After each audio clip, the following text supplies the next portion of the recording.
Good morning friends, હું અજય ત્રિવેદી અને આજે આપણે ધોરણ 10 વિષય ગણિતમાં ચેપ્ટર 1 વાસ્તવિક સંખ્યા અને એમાં આપણે એક્ઝામ્પલ 1 ખૂબ જ અગત્યનો બોર્ડની એક્ઝામ માટે શીખીશું.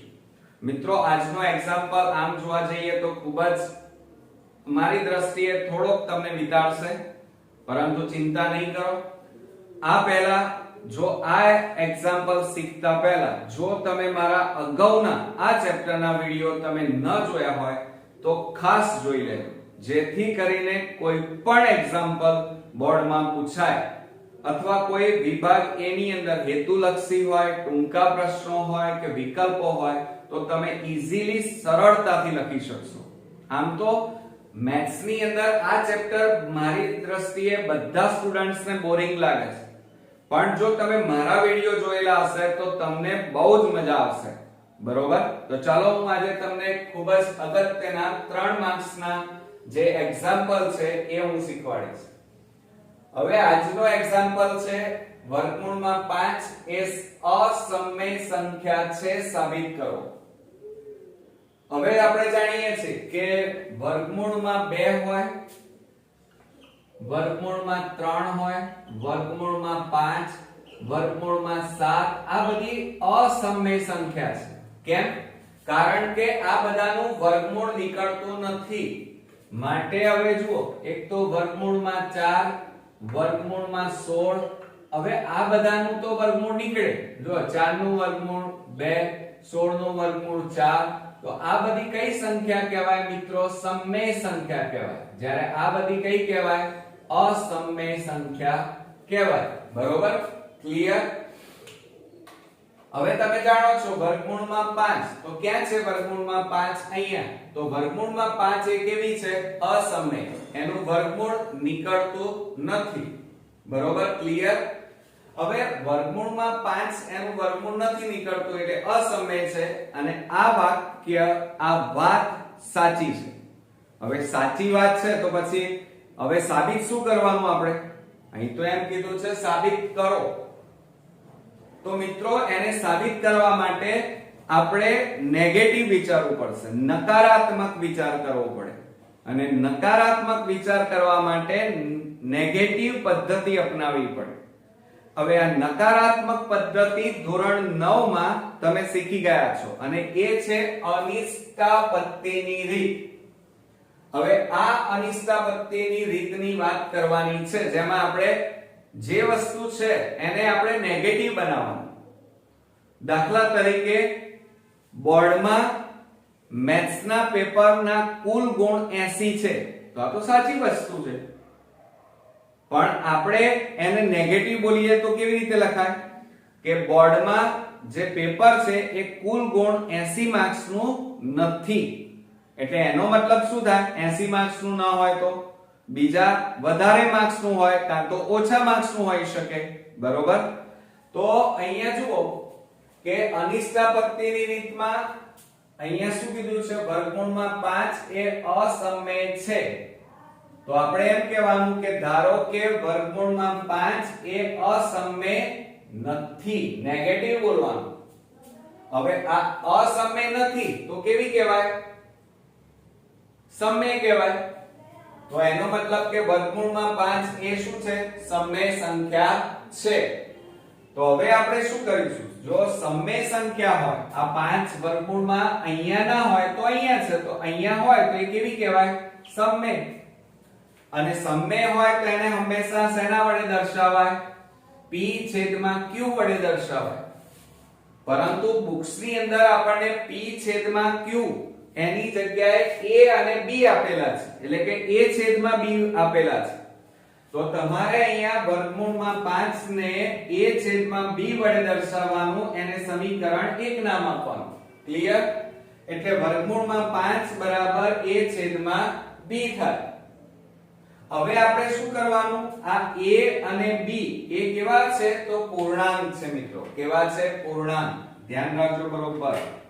a અને b એ કેવા છે મિત્રો? પૂર્ણાંક છે. તથા આ b છે એ છે શૂન્યેતર છે. કેવા છે? શૂન્યેતર. એટલે કે એનો મતલબ એ થાય કે આ જે b q એની કિંમત કેવી છે 0 નથી એટલે કે q is not equal to 0 અથવા એમ લખી શકાય b is not equal to 0 એટલે કે b ની કિંમત 0 નથી. હવે આપણે આગળ વાત કરીએ કે a અને b ને કોઈ સામાન્ય અવયવ નથી. સામાન્ય અવયવ એટલે જુઓ દાખલા તરીકે આપણે અહીંયા લઈએ 15. 15 ના ભાગ પાડો તો 5 3 15 8 લો તો 8 ના અવયવ પાડો 2 ગુણ્યા 2 ગુણ્યા 2. હવે આ બંનેમાં સામાન્ય અવયવ કોઈ છે ના મિત્રો. તો એનો મતલબ એ થયો કે આ a અને b માં કોઈ સામાન્ય અવયવ નથી. આને પરિણામ નંબર કયું આપી દઈએ 2. હવે પરિણામ 1 લઈએ વર્ગમૂળમાં 5 બરાબર a છેદમાં b લીધું.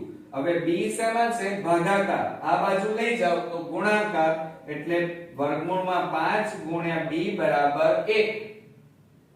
હવે બંને બાજુ વર્ગ લો તો બંને બાજુ વર્ગ લેતા તો વર્ગમૂળમાં 5 b અને કૌંસ બાર વર્ગ બરાબર a એટલે વર્ગ. તો અહીંયા શું થાય વર્ગ કરીએ તો વર્ગ અને આ વર્ગમૂળ નીકળી જાય એટલે 5 વધે અને આ b નો પણ વર્ગ થાય અને a નો પણ વર્ગ અને પરિણામ નંબર આપણે 3 આપી દઈએ. હવે જુઓ આનો મતલબ શું થાય જોજો હા બરોબર સમજવું ખાસ જરૂરી છે. હવે આનો મતલબ શું થાય આ 5 ગુણાકારમાં છે આ બાજુ લઈ જાવ તો b² બરાબર a² છેદમાં 5 એટલે એનો મતલબ એ થાય કે a² ને 5 વડે ભાગી શકાય છે. a² એ 5 વડે વિભાજ્ય છે. હવે પ્રમેય 1.3 જો તમે ભણ્યા હોય તો પ્રમેય 1.3 માં પણ આપણે ભણ્યા છે કે a² એ p વડે વિભાજ્ય છે અને a પણ p વડે વિભાજ્ય છે. તો અહીંયા a² ને 5 વડે વિભાજ્ય હોય તો a પણ 5 વડે વિભાજ્ય હોય એટલે એનો મતલબ કે a છેદમાં કેટલા થાય 5. એટલે અહીંયા લખ્યું કે a² એ 5 વડે વિભાજ્ય છે અને એ જ રીતે a એ 5 વડે વિભાજ્ય છે. પરિણામ નંબર 4. ક્લિયર. હવે અહીંયા જુઓ બરોબર ધ્યાન રાખજો કે આપણે અહીંયા શું લીધું. ચલો હવે જોજો હા હવે સમજવાનું અમુક વસ્તુઓ તમારે ક્લિયર કરી લેવી પડે માઈન્ડમાં કે આ ક્યાંથી આવે. તો હવે a છેદમાં 5 એ 5 વડે વિભાજ્ય છે. તો અહીંયા એના અવયવ કશું ના હોય તો કેટલા કહેવાય 1 કહેવાય અથવા ચલો 3 ના અવયવ 3 પણ હોય 3 ગુણ્યા 1 અને 5 ના અવયવ કયા થાય 5 ગુણ્યા 1 એટલે દરેક સંખ્યાનો એક અવયવ એ પોતે તો ખરો પણ સાથે સાથે કોણ હોય એક પણ હોય. એટલે એનો મતલબ શું થાય કે આ 5 ને આ બાજુ લઈ જાઓ તો a બરાબર 1 ગુણ્યા 5 થાય. તો a બરાબર આ 1 ની જગ્યાએ આપણે k લઈ લો તો a બરાબર કેટલા આવે 5k. ક્લિયર. હવે શું કરવાનું બંને બાજુ વર્ગ લેવાનો. હવે બંને બાજુ વર્ગ લો તો a² બરોબર અને 5k નો પણ વર્ગ લો તો 5 નો વર્ગ 25 અને k નો પણ વર્ગ થાય એટલે a² બરાબર 25k². ક્લિયર. તો હવે શું કરીશું ધ્યાન રાખો આ a² ની જે કિંમત આવી કેટલી આવી 25k². તો આ જે કિંમત છે એ સમીકરણ 3 માં a² ની જગ્યાએ આ 25k² લખીએ તો 5b² બરાબર a² ની જગ્યાએ 25k² મૂકો. હવે આ 5 ગુણાકારમાં છે આ બાજુ લઈ જાવ તો ભાગાકારમાં તો 5 5 25 તો b² બરાબર 5k². એટલે હવે પાછો આનો મતલબ શું થાય ધ્યાન રાખજો. પાછો અહીંયા શું આપેલું છે આપણને જુઓ આ 5 શેમાં છે ગુણાકાર આ બાજુ લઈ જાવ તો ભાગાકાર એટલે b² છેદમાં 5 બરાબર k². એટલે b² એ 5 વડે વિભાજ્ય છે અને એ જ રીતે b છેદમાં 5 લખાય એટલે કે b પણ એ 5 વડે વિભાજ્ય છે. એટલે b² એ 5 વડે વિભાજ્ય છે અને b પણ 5 વડે વિભાજ્ય છે પ્રમેય 1.3 મુજબ। એટલે કે આ a² ની જગ્યાએ અહીંયા શું છે b², તો b² એ 5 વડે વિભાજ્ય છે, અહીંયા 5 છે અને b એ 5 વડે વિભાજ્ય છે, પરિણામ 5। હવે પરિણામ 4 જુઓ, પરિણામ 4 અને 5 હવે સમજો બરોબર।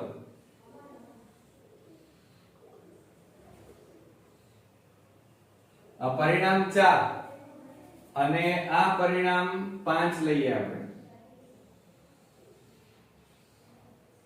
હવે પરિણામ 4 અને 5, 4 અને 5 પરથી શું થાય, a અને b બંને 5 વડે વિભાજ્ય છે। જુઓ a ને પણ 5 વડે વિભાજ્ય છે અને અહીંયા b પણ 5 વડે વિભાજ્ય છે।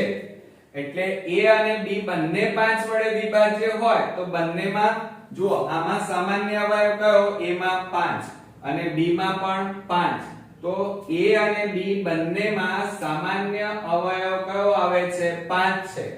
પણ અહીં જુઓ સમીકરણ 2 માં શું કહે છે, a અને b ને કોઈ સામાન્ય અવયવ નથી એમ કહે છે અને અહીં તો શું આવ્યું, બંનેમાં સામાન્ય અવયવ 5 છે, ખોટું આવ્યું આ તો। એનું કારણ છે મિત્રો, તમે ધાર્યું જ ખોટું એટલે ખોટું આવે। હંમેશા ખોટી વાત ખોટી જ હોય અને સાચી વાત સાચી જ રહે। સાચું લીધું હોય તો સાચો જવાબ આવે। એટલે પરિણામ આ પરિણામ એ પરિણામ 2 નો શું કરે છે, અહીંયા આ પરિણામ એ આ પરિણામ 2 નો વિરોધ કરે છે, બંને વિરુદ્ધાર્થી જ આવે છે, વિરોધાભાસ છે। એ કેમ કહે છે કે સામાન્ય અવયવ નથી અને અહીંયા શું આવે છે, સામાન્ય અવયવ છે, એટલે બંને મેચ થતા નથી, માટે આપણી ધારણા કેવી છે, ખોટી છે। માટે વર્ગમૂળમાં 5 એ સમમેય છે એમ ધાર્યું હતું, ખોટું ધાર્યું હતું, પણ વાસ્તવમાં સાચું શું છે, વર્ગમૂળમાં 5 એ અસમમેય સંખ્યા છે। એટલે સાચી વાત સાબિત થઈ ગઈ। ખ્યાલ આવ્યો મિત્રો, વર્ગમૂળમાં 5 એ અસમમેય સંખ્યા છે। ક્લિયર, સમજાયું ને? જો ફરી એકવાર રિવિઝન મારી લઈએ એટલે તમારે વધારે રિપીટ થઈ જાય તો તમને આવો કોઈ પણ એક્ઝામ્પલ બોર્ડમાં પૂછાય તો તમે સરળતાથી લખી શકો। હવે જો આ વર્ગમૂળમાં 5 એ કેવી છે, આમ તો અસમમેય, બરોબર, એમ સાબિત કરવાનું કે છે, પણ સાબિત ન કરી શકાય। કેમ? કારણ કે સાચી વાત છે, આ વર્ગમૂળમાં 5 એ અસમમેય છે। હવે સાબિત કરવું હોય તો એનું ઊંધું બોલવું પડે, ખોટું બોલવું પડે, એટલે કે અનિષ્ટાપત્તિની રીતનો ઉપયોગ કરવો પડે। અનિષ્ટાપત્તિની રીત એ નેગેટિવ રીત કહેવાય, નકારાત્મક રીત છે। દાખલા તરીકે સૂર્ય એક છે તો એ તો સાચી વાત છે, હવે એને સાબિત કરવો હોય તો ઊંધું બોલવું પડે કે સૂર્ય એક નથી, તો અહીંયા આપણે શું બોલવું પડે, વર્ગમૂળમાં 5 એ અસમમેય નથી। અસમમેય ના હોય તો કેવી હોય, સમમેય, માટે વર્ગમૂળમાં 5 એ કેવી છે, સમમેય છે। હવે સમમેય સંખ્યા છે તો સમમેય સંખ્યાને દર્શાવવું હોય તો તમારે p છેદમાં q વડે દર્શાવી શકાય, પરંતુ અહીંયા ચોપડીમાં p છેદમાં q ની જગ્યાએ a છેદમાં b આપેલું છે, એટલે આપણે ટેક્સ્ટબુક ની રીતે કામ કરીશું। એટલે અહીંયા વર્ગમૂળમાં 5 બરાબર આ વર્ગમૂળમાં 5 એના બરાબર p છેદમાં q ની જગ્યાએ a છેદમાં b લખીશું, પરિણામ a। હવે આ a અને b અથવા p અને q, આ a અને b લો અથવા p અને q લો, આ બંને કેવા છે, પૂર્ણાંક છે। a અને b પૂર્ણાંક છે અને સાથે સાથે b is not equal to 0 એટલે કે શૂન્યેતર છે, બરોબર, એટલે કે શૂન્ય સિવાયની કોઈ સંખ્યા છે એમ। એટલે અહીંયા આપણે લખીએ છીએ કે b is not equal to 0। હવે જુઓ એનો મતલબ એ થાય કે a અને b ને કોઈ સામાન્ય અવયવ નથી। પરિણામ નંબર 2 યાદ રાખજો। હવે પરિણામ 1 શું છે, વર્ગમૂળમાં 5 બરાબર a છેદમાં b।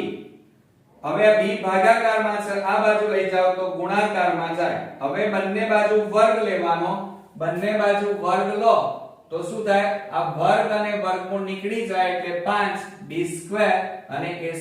પરિણામ નંબર 3. ક્લિયર? હવે જો આનો મીનિંગ શું થાય, મેં હમણાં હાલ જ તમને શીખવાડ્યું છે કે આ જે પદ છે માટે હવે આ 5 ને આ બાજુ લઈ જાઓ તો b² બરાબર a² 5 થાય. એટલે આનો મતલબ શું થાય કે a² એ 5 વડે વિભાજ્ય છે અને a 5 વડે વિભાજ્ય છે. પરિણામ નંબર 4. હવે મિત્રો જો અહીંયા a બરાબર 5k. હવે એ કેવી રીતે આવે તો જો અહીંયા હું તમને શીખવાડું કે દાખલા તરીકે આપણી પાસે આ 7 છે. 7 ના અવયવ કેટલા અવયવ પડે તો 7 એકા 7. 5 લઈએ તો 5 એકા 5. અહીંયા જુઓ કશું ના હોય તો 1 આવે એટલે 1 ની જગ્યાએ આ 5 ના અવયવ કેટલા પડે 5 અને 1 એટલે 5 અને 1 ની જગ્યાએ આપણે કેટલા લખીએ છીએ k. ક્લિયર? હવે આપણે શું કરીએ, બંને બાજુ વર્ગ લઈ લો તો a² 5k નો કૌંસ 12 વર્ગ, આ a² એમના એમ 5 નો વર્ગ 25 અને આ k². ક્લિયર? સમજણ પડી મિત્રો? હવે આપણે શું કરીએ, આ a² બરાબર કેટલા આવ્યા 25k². એને તમે અહીંયા સમીકરણ 3 માં મૂકો a² ની જગ્યાએ તો આ 5b² એમના એમ અને a² ની જગ્યાએ આપણે 25k² મૂકો.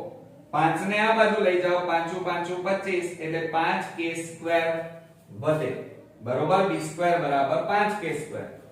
હવે જુઓ આ 5 શેમાં છે ગુણાકારમાં, આ બાજુ લઈ જાઓ તો ભાગાકારમાં જાય b² 5 બરાબર k². હવે b² એ 5 વડે વિભાજ્ય છે અને એની જગ્યાએ આપણે શું લઈ શકીએ b પણ 5 વડે વિભાજ્ય છે એટલે આપણે શું લખ્યું b² એ 5 વડે વિભાજ્ય છે અને b એ પણ 5 વડે વિભાજ્ય છે. પરિણામ નંબર 5. હવે જુઓ પરિણામ 4 એ 5 વડે વિભાજ્ય છે અને આ b 5 વડે વિભાજ્ય છે. તો a અને b બંનેમાં કોમન વસ્તુ કઈ આવી, બંનેમાં સામાન્ય 5 આવે છે એટલે a અને b માં સામાન્ય અવયવ 5 છે. પણ અહીં તો શું કહે છે, જુઓ આપણું સમીકરણ 2 કે a અને b ને કોઈ સામાન્ય અવયવ નથી. અહીંયા નથી, અહીં તો કહે છે 6 એટલે બંને પરિણામો એકબીજાની વિરુદ્ધાર્થી છે, વિરોધાભાસ ધરાવે છે. માટે આપણી જે ધારણાઓ છે બધી કેવી છે, ખોટી છે. આપણે શું ધાર્યું હતું કે વર્ગમૂળમાં 5 એ અસમય નથી, વર્ગમૂળમાં 5 એ સમય છે એમ કીધું હતું. તો એ બધું ખોટું પડ્યું. તો સાચું શું મિત્રો, તો વર્ગમૂળમાં 5 એ અસમય સંખ્યા છે એમ સાબિત થાય છે. બરોબર? ક્લિયર? આવડી ગયો ને મિત્રો? તો આ વિડિયો બરોબર હજી તમારે બે વાત ધ્યાનથી જોઈ લેવાનો, પછી આ બધું જ તમારે પદ્ધતિસર નોટ ડાઉન કરી નાખો. કારણ કે ટેક્સ્ટ બુકમાં અન્ય મેગેઝિનોમાં બધું અમુક વસ્તુઓ અમુક સ્ટેપ ડાયરેક્ટ આપેલા છે જે તમને ખબર ન પડે. તો આ બધું જ નોંધ સ્ટેપ બાય સ્ટેપ કરી અને પછી તમે જાતે લખશો તો ચોક્કસથી તમને આ એક્ઝામ્પલ, આ સાબિત કરવાના દાખલા આવડી જશે.